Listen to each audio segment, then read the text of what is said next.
Bu, tetangga kita pada curiga loh Bu sama keluarga kita. Kok bisa dalam waktu singkat beli mobil sampai 3? Terus ibunya Irfan langsung ngomong di situ. Iya katanya, kan ibu minta tuyul sama Mbah Sabto kemarin itu. Assalamualaikum warahmatullahi wabarakatuh. Ketemu lagi di Setia Misteri. Apa kabar kalian semua? Semoga kalian yang menonton video ini diberikan kesehatan, dimurahkan rizki, dan tentunya selalu dalam lindungan Allah Subhanahu wa Ta'ala. Amin. Jadi guys, di video kali ini kita mendapatkan sebuah pengalaman dari seseorang bernama Irfan asal Semarang, di mana Irfan ini sempat dijadikan tumbal pesugihan tuyul oleh ibunya sendiri yang merupakan seorang pegawai pemerintahan. Kok bisa ya? Nah, sebelum masuk ke ceritanya, buat kalian yang belum subscribe, yuk langsung aja subscribe sekarang juga, biar nggak ketinggalan kisah-kisah pengalaman lainnya, karena banyak pesan-pesan dan pelajaran yang dapat kita ambil di dalamnya. Ya udah, kalau udah siap, yuk langsung aja kita simak ceritanya. Jadi, kejadian ini dialami oleh Irfan dan keluarganya di tahun 2015 lalu.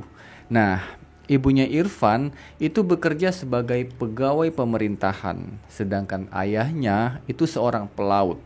Jadi seharusnya dari sisi ekonomi mereka ini berkecukupan gitu kan. Tapi ibunya Irfan ini memiliki gaya hidup dan rasa gengsi yang tinggi. Jadi kalau teman sekantornya punya barang baru, ibunya Irfan pun gak mau kalah tuh. Dia juga harus punya barang yang sama kayak temennya tadi, walaupun harus dengan cara berhutang. Akhirnya hutang mereka semakin hari semakin menumpuk, dan hampir setiap hari rentenir datang buat nagih hutang ke rumahnya Irfan. Sementara ayahnya Irfan hobi bermain judi dan mabuk-mabukan. Jadi semua gaji mereka itu habis gitu aja buat bayar hutang. Jadilah mereka ini hidup dengan cara gali lobang tutup lobang. Sampai-sampai untuk makan hari-hari aja itu nggak bisa karena saking minusnya. Nah, akhirnya ibunya Irfan ngomonglah tuh sama ayahnya buat mencari jalan pintas dengan minta tolong sama orang pintar di daerah Sukoharjo, perbatasan Klaten. Singkat cerita, keesokan harinya sekitar jam 8 pagi berangkatlah tuh mereka bertiga, Irfan, ayahnya sama ibunya tadi, ke rumah orang pintar dengan membawa seserahan kopi sama 1 gula pasir. Dan ternyata orang pintar yang dimaksud ini terkenal dengan panggilan Mbah Sabto. Dan rumahnya itu berada di tengah-tengah sawah, nggak ada tetangganya sama sekali. Nah, setiba di rumah Mbah Sabto, ngomonglah tuh ibunya Irfan, kalau dia minta tolong biar hutang-hutangnya itu cepat lunas. Dan biar bisa hidup enak gitu, nggak kesusahan terus. Dan juga biar atasan di kantornya suka dan baik sama dia. Nah, Mbah Sabto langsung jawab to the point di situ. Kamu mau masang susuk biar atasan kamu baik sama kamu? Iya Mbah, kata ibunya Irfan ini. Lalu diajaklah tuh ibunya Irfan menuju ke sumur yang ada di belakang rumah Mbah Sabto. Sementara Irfan sama ayahnya nunggu di ruang tamu. Setelah kurang lebih 1 jam melakukan ritual, mandi, pasang susuk, ya ibunya Irfan ini balik lagi tuh ke ruang tamu bersama Simbah. Ternyata kata ibunya Irfan, susuk tadi sudah berhasil dipasang di 2 tempat, yaitu di bagian wajah berupa jarum dan di bagian tulang ekornya berupa kapsul yang terbuat dari emas. Nah, sebelum meninggalkan rumah Mbah Sabto, si Mbah Sabto ini berpesan sama ibunya Irfan. Nanti kalau pulang dari sini langsung pulang ya, jangan mampir kemana-mana. Terus besok kalau ketemu sama atasan kamu, ajak dia salaman. Dan ingat juga tuh pantangannya, kamu gak boleh sholat, gak boleh ngaji, atau melakukan kegiatan keagamaan apapun. Nah, akhirnya selesai ngomong gitu, Pamitlah tuh Irfan sama keluarganya dan langsung pulang menuju ke Semarang, nggak pakai mampir. Sekitar 4 jam perjalanan, tibalah tuh mereka di rumahnya di Semarang. Dan keesokan harinya, seperti biasa tuh, ibunya Irfan kerja sebagai pegawai pemerintahan. Dan pas pulang dari bekerja, bener aja tuh, ibunya bawa segepok uang tuh, yang katanya dia dapat dari atasannya. Bahkan menurut ibunya Irfan, dia ini bakal dinaikkan jabatannya menjadi seorang lurah. Padahal kalau dari segi golongan, ibunya Irfan ini bukan termasuk golongan pegawai tinggi lah. Karena cuman pegawai pemerintahan, ya lulusan SMA gitu kan. Terus setelah beberapa hari kemudian, ternyata khasiat dari susuk tadi nggak berdampak lagi gitu guys. Jadi atasannya tuh udah biasa, nggak perhatian kayak awal dia kemarin waktu baru pertama kali masang susuk. Mulailah tuh mereka kembali ke kehidupan awalnya. Mulai ngutang lagi sama rentenir, gali lubang tutup lubang. Akhirnya ibunya Irfan ini datang lagi tuh ke rumahnya Mbak Sabto buat mengadukan kalau susuknya udah nggak berkhasiat lagi. Dan setiba di rumah Mbak Sabto, ngomonglah tuh ibunya Irfan tadi, "Mbah, susuknya udah nggak manjur lagi. Saya pengen minta tuyul aja," katanya, "biar hutang-hutang saya cepat lunas dan saya nggak kesusahan nyari duitnya." Terus kata si mbahnya lagi, "Kalau tuyul itu syaratnya berat.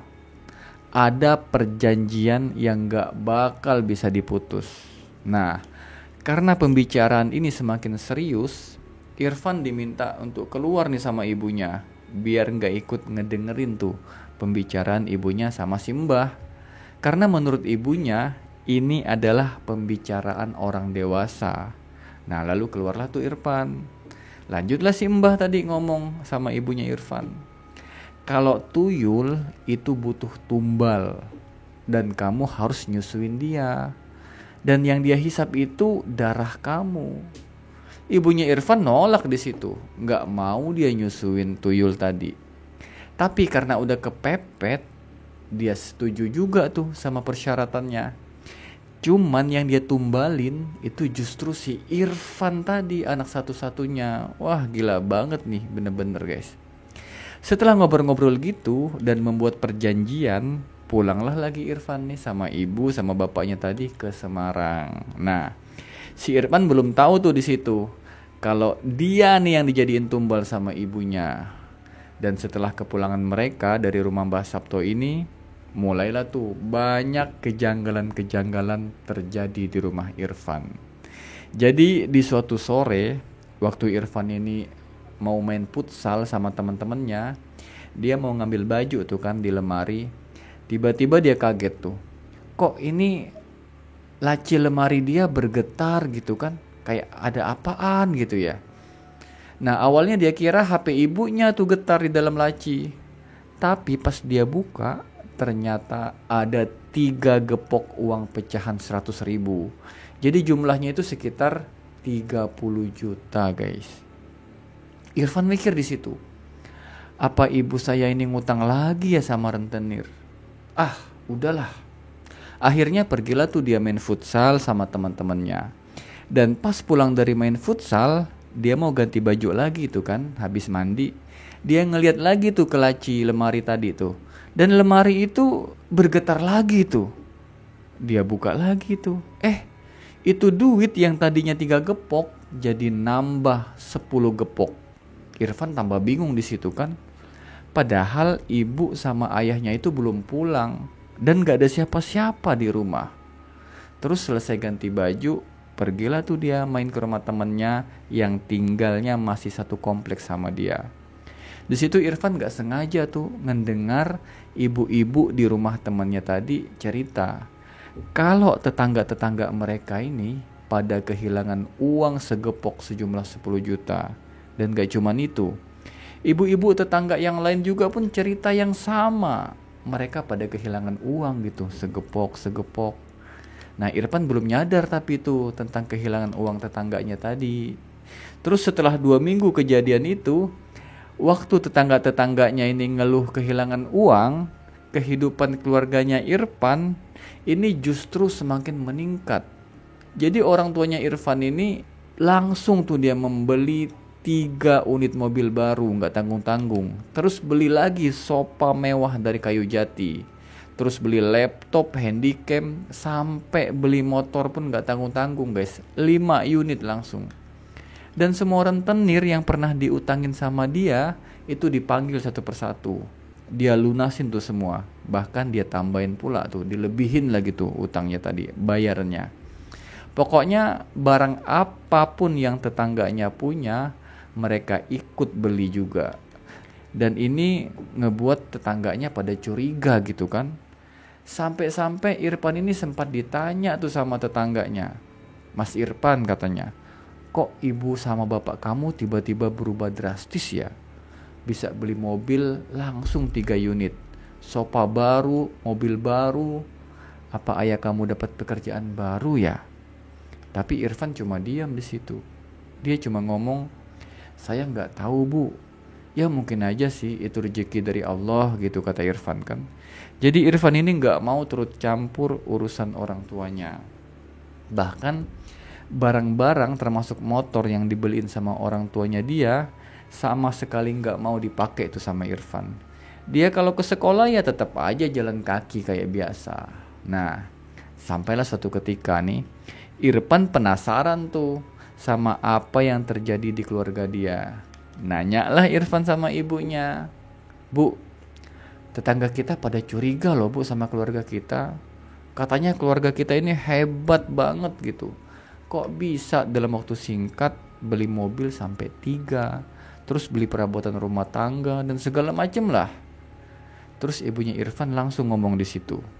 Iya katanya, kan ibu minta tuyul sama Mbah Sabto kemarin itu. Jadi ibunya Irfan ini memang gak pernah nutup-nutupin semua apa yang dia lakuin.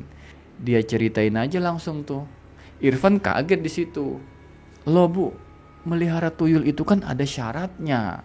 Terus butuh tumbal. Iya kata ibunya, kan tumbalnya kamu. Sontak Irfan tambah kaget ngedengar omongan ibunya. Kok tega sih bu, saya yang ditumbalin. Iya kata ibunya, kamu kan bukan anak kandung kita, kamu cuma anak angkat. Akhirnya Irfan cuma bisa nangis di situ. Kok orang tuaku gini amat ya, tega dalam hati Irfan kan. Lalu kata ibunya lagi, udah pokoknya kamu nurut aja, jangan ngebantah orang tua. Dia itu cuma butuh darah kamu aja kok. Lagian kamu kan badannya gemuk, biar kamu juga bisa kurusan gitu, kata ibunya nih. Akhirnya Irfan cuma bisa pasrah dan nurut aja sama orang tuanya. Mungkin ini wujud bakti dia sama orang tuanya gitu kan dalam hati Irfan ini. Nah udahlah tuh. Beberapa bulan kemudian ibunya Irfan ini mutusin buat berkunjung lagi tuh ke rumahnya Mbah Sabto pakai mobil baru mereka. Niatnya sih mau ngucapin terima kasih karena udah berhasil gitu kan, sambil ngebawa segepok uang untuk Mbah Sabto. Dan setiba di rumah Mbah Sabto nanya tuh, wah mobilnya baru ya? Gimana? Udah berhasil kata Mbah Sabto. Udah mbah kata ibunya Irfan. Nah di situ Irfan nanya nih ke si Mbah, Mbah kok tega sih kenapa saya yang ditumbalin? Iya kata Mbah, soalnya ibu kamu gak mau nyusuin itu tuyul, jadi kamu yang ditumbalin. Dan semua itu atas permintaan ibu kamu sendiri. Lagian katanya kamu itu kan bukan anak kandungnya, makanya saya mau. Ternyata ibunya Irfan ini bohong sama si Mbah. Karena udah terlanjur kepepet lah gitu kan. Dia ini udah gelap mata, pengen hutangnya cepat lunas. Jadi dia bilang tuh kalau Irfan bukan anak kandungnya gitu guys. Parah banget nih orang tua kayak gini memang nih. Tapi meskipun begitu, perjanjian ya tetap berlaku kan. Nggak bisa diputus atau dibatalin lagi. Akhirnya si Mbah ngomong lagi di situ. Nanti kalau salah satu dari ayah atau ibu kamu ada yang meninggal, barulah perjanjian itu bisa diputus. Nah, di situ ibunya Maya mau ngasihin tuh uang segepok tadi sama si Mbah Sabto sebagai ucapan terima kasih. Tapi ternyata si Mbah Sabto justru nolak, gak mau nerima pemberian dari ibunya Irfan tadi. Karena kata Simbah, ini bukan hak saya. Nanti juga kamu tahu kok, kalau semua itu cuma tipuan mata. Nah, ibunya Irfan tapi belum nyadar di situ apa maksud dari omongan Mbah Sabto tadi. Nah, lalu pulanglah tuh mereka dari rumah Simbah. Dan sampailah suatu pagi ini, waktu ibunya Irfan lagi bikin sarapan di dapur, ayahnya Irfan ini lagi duduk tuh di teras rumah. Pas sarapan udah siap, ibunya Irfan nyuruh Irfan nih buat manggil ayahnya biar sarapan bareng gitu kan. Terus disamperin lah tuh sama Irfan ayahnya tadi. Ternyata guys, ayahnya yang lagi duduk tadi udah kaku gak bernyawa di kursi teras sambil matanya melotot. Sontak Irfan kaget di situ dan manggil ibunya. Nah, lalu dipanggil lah tuh Pak Ustadz buat didoain. Dan alhamdulillah tuh tubuh ayahnya langsung kembali bisa dilurusin dan dimakamkan di pemakaman umum Kota Semarang. Dan ternyata nih, apa yang diomongin sama Mbah Sabto mulai terbukti. Jadi seminggu setelah kepergian ayahnya tadi, Irfan sama ibunya ini nyekarlah tuh ke pemakaman ayahnya buat bersih-bersih kuburan gitu kan. Pas pulang dari nyekar, nyampe rumah, mereka ngebuka gerbang. Tiba-tiba Irfan sama ibunya kaget tuh. Karena semua mobil yang dia simpan di garasinya hilang, gak ada semua. Dan yang lebih kaget lagi, pas dia ngebuka pintu rumah, semua perabotan, TV, sofa yang mahal tadi yang terbuat dari kayu jati ikut hilang semua. Sontak ibunya Irfan langsung nanya ke tetangga kiri kanan kan, apa ada maling ya yang udah ngambil barang-barang di rumah saya? Tapi semua tetangganya ngomong, mereka nggak lihat apa-apa kok, nggak ada kok bu. Lagian kan kalau ada orang asing nih yang masuk ke komplek kita, pasti bakal ninggalin KTP. Terus saking bingungnya, sampai-sampai ibunya Irfan ini lapor ke kepolisian. Kali-kali ada sidik jari orang asing di rumahnya gitu kan. Tapi berdasarkan penyelidikan polisi, sama sekali nggak ditemuin tuh sidik jari orang lain. Bahkan pihak kepolisian ini menuduh ibunya Irfan udah ngejual tuh semua barang-barangnya. Cuman dia lupa gitu kan. Dan ternyata nih guys, nggak cuman kendaraan aja yang hilang. Semua surat-surat kendaraannya pun ikut lenyap, nggak tersisa sama sekali. Kok bisa ya? Nah, setelah kejadian itu, ibunya Irfan nih langsung nelpon ke Mbah Sabto. Mbah Sabto ngomong lah di situ kan. Kan saya udah bilang kemarin, semua itu hanya tipuan mata. Terus shock lah ibunya Irfan ini kan, sampai dia mengalami stres dan depresi. Terus karena saking depresinya nih, pernah dia nih ibunya Irfan tadi mau bundir dengan seutas tali di kamarnya. Untungnya langsung ketahuan sama Irfan dan langsung dicegah tuh. Dan sejak saat itu ibunya Irfan nih mulailah tuh sakit-sakitan dan gak memungkinkan dia untuk kerja lagi. Akhirnya di situ Irfan mutusin buat mencari pekerjaan dengan merantau tuh ke Jakarta sambil ngebawa ibunya. Terus tinggallah tuh mereka berdua di kontrakan kayak petakan gitulah, yang kecil gitu kan. Nah, karena ibunya Irfan ini terbiasa tinggal di rumah yang gede, halaman luas, sementara sekarang tinggal di rumah yang sempit petakan, dia sempat gak betah juga di situ. Tapi ya masih gimana kan, udah gitu gak punya apa-apa lagi kan. Tapi terus tuh disemangati nama Irfan. Sampai akhirnya Irfan ini diterima kerjalah tuh di sebuah perusahaan di daerah Jakarta Barat sebagai staf akunting. Karena memang kebetulan Irfan ini kan lulusan sarjana akuntansi gitu. Cuman nih ya, dampak dari perjanjian tadi ternyata nggak berhenti di situ saja guys. Jadi suatu ketika ibunya Irfan ini tiba-tiba mengalami sakit dan lumpuh gitu. Jadi dari area pinggang ke bawah itu sama sekali nggak bisa digerakin. Akhirnya Irfan lah tuh yang ngerawat ibunya, nganter-nganter ibunya berobat ke rumah sakit sambil dia gendong-gendong tuh ibunya tadi. Dan disitulah nih ibunya Irfan nih baru sadar dan sangat menyesal apa yang udah dia lakuin selama ini. Ibunya sampai nangis tuh dan minta maaf sama Irfan. Maafin ibu ya nak, ibu udah banyak berbuat salah sama kamu. Ibu udah numbalin kamu. tapi kamu masih baik sama ibu. Dan untungnya nih Irfan ini bener-bener anak yang berbakti. Dia cuma bilang, iya bu, mungkin semua ini udah takdir. Nah, terus karena pengobatan medis nih udah dia jalanin tuh kan, tapi belum ada hasilnya juga. Akhirnya Irfan ini minta bantuan tuh tetangga kiri kanannya untuk manggil ustadz. Biar ibunya tadi diruqyah gitu kan. Nah, mulailah tuh dilakukan ruqyah. Nah, dan waktu melakukan ruqyah ini, mulailah tuh guys, keanehan terjadi. Jadi pas ibunya nih lagi tiduran dalam kondisi lumpuh gitu, tiba-tiba dia bisa duduk dan bersuara. Terus suaranya itu persis kayak laki-laki gitu guys, berat suaranya. Nah karena aneh gitu kan, nanyalah ustadznya, memang apa yang udah ibu lakuin sebelumnya gitu kan. Nah ceritalah tuh ibunya Irfan di situ. Dulu saya memang sering ngelakuin ritual-ritual kayak mandi di sendang, pasang susuk, ya biar bisa disenangin atasan buat karisma. Dan terakhir nih kata ibunya, pernah miara tuyul biar cepat kaya gitu kan. Nah setelah ngedengar cerita ibunya Irfan, dilakuinlah tuh ruqyah sampai beberapa kali. Dan alhamdulillah setelah itu ibunya Irfan ini mulai sadar. Dia mulai belajar sholat, ikut pengajian, dan ikut kegiatan keagamaan lainnya. Dan setelah berjalan beberapa bulan, tepat di awal tahun 2016, ibunya Irfan ini mutusin buat operasi itu, ngeluarin susuk yang tertanam di wajah dan tulang ekornya tadi. Cuman nih guys, dia inget sama pesan Mbah Sabto dulu. Kalau susuk itu dilepas, kemungkinan besar ibunya juga akan meninggal dunia gitu guys. Tapi ibunya Irfan ini udah pasrah di situ, apapun yang bakal terjadi nantinya. Sampai saking pasrahnya, waktu operasi, Irfan ini udah nyiapin tuh lahan kuburan yang udah digali tepat di samping makam ayahnya.